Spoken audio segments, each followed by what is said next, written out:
Hi, I'm Mike Grocott and welcome to this supplementary video for my book How to Be Better at Presenting, in person and online.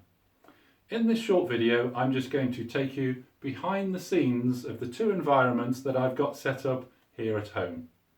Downstairs here in the dining room I have the setup for when I'm doing recorded content for videos like this, and upstairs in the study that's where I do my live online presenting for when I'm running training courses and facilitating online events. Let's have a look then at how it's set up down here in the dining room.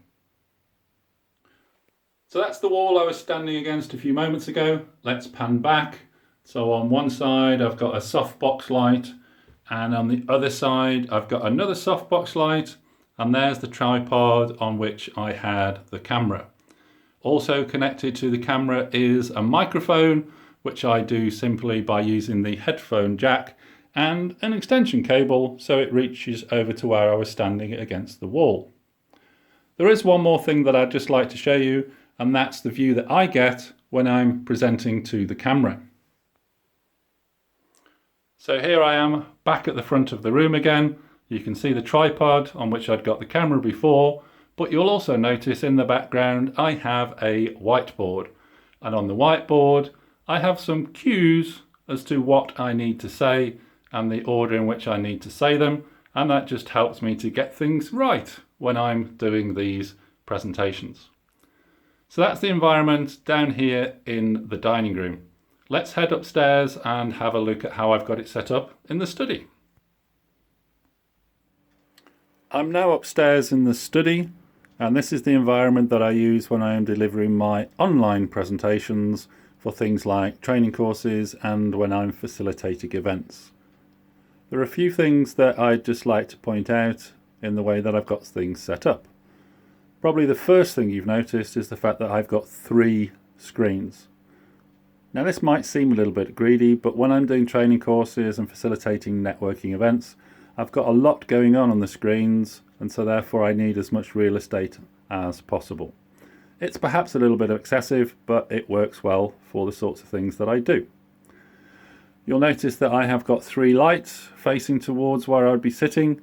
This is a really important thing to make sure you've got very good lighting so that you come across really well, and having 3 lights just gives me quite a bit of flexibility about where they point, how bright they are, and so on. You'll also notice on the wall is some tin foil.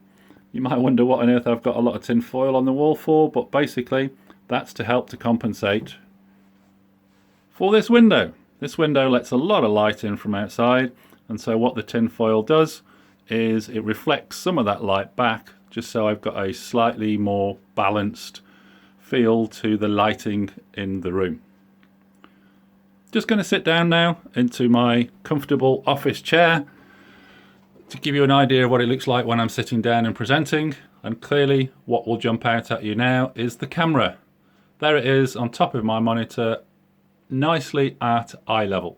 It's important that your camera is at eye level so you can look into it and it'll put you in your best light.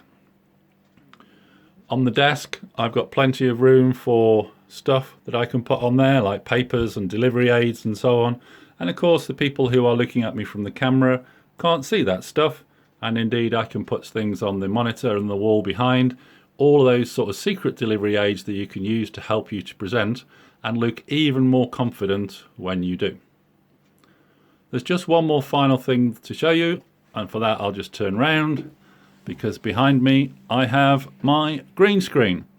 This is quite handy for doing virtual effects like backgrounds and animations and so on. It's just a green screen that I've got hanging from a curtain pole at the top of the ceiling, and I can just fold it up out of the way when I don't need it. And the great thing about the green screen is it works with all these creases in it, so I've never had to iron it, and that's just a bonus. So there you go, that's the environment that I've got set up here in the study for when I'm doing presenting online. So there you go. Those are the 2 environments that I've got set up here at home. Downstairs in the dining room for my recording content, and upstairs in the study for when I'm doing live online deliveries. There are lots of other different ways of doing it, absolutely. I've just settled on these two environments and the way that they're set up because they do the job for me. It works for what I need them to do. You obviously can do it how you would like to do it, but that's just an insight into what I've got set up here at home. This was a supplementary video for my book, How to Be Better at Presenting in Person and Online. All of the resources for my book you can find on my website at www.intercog.co.uk. Thanks for watching.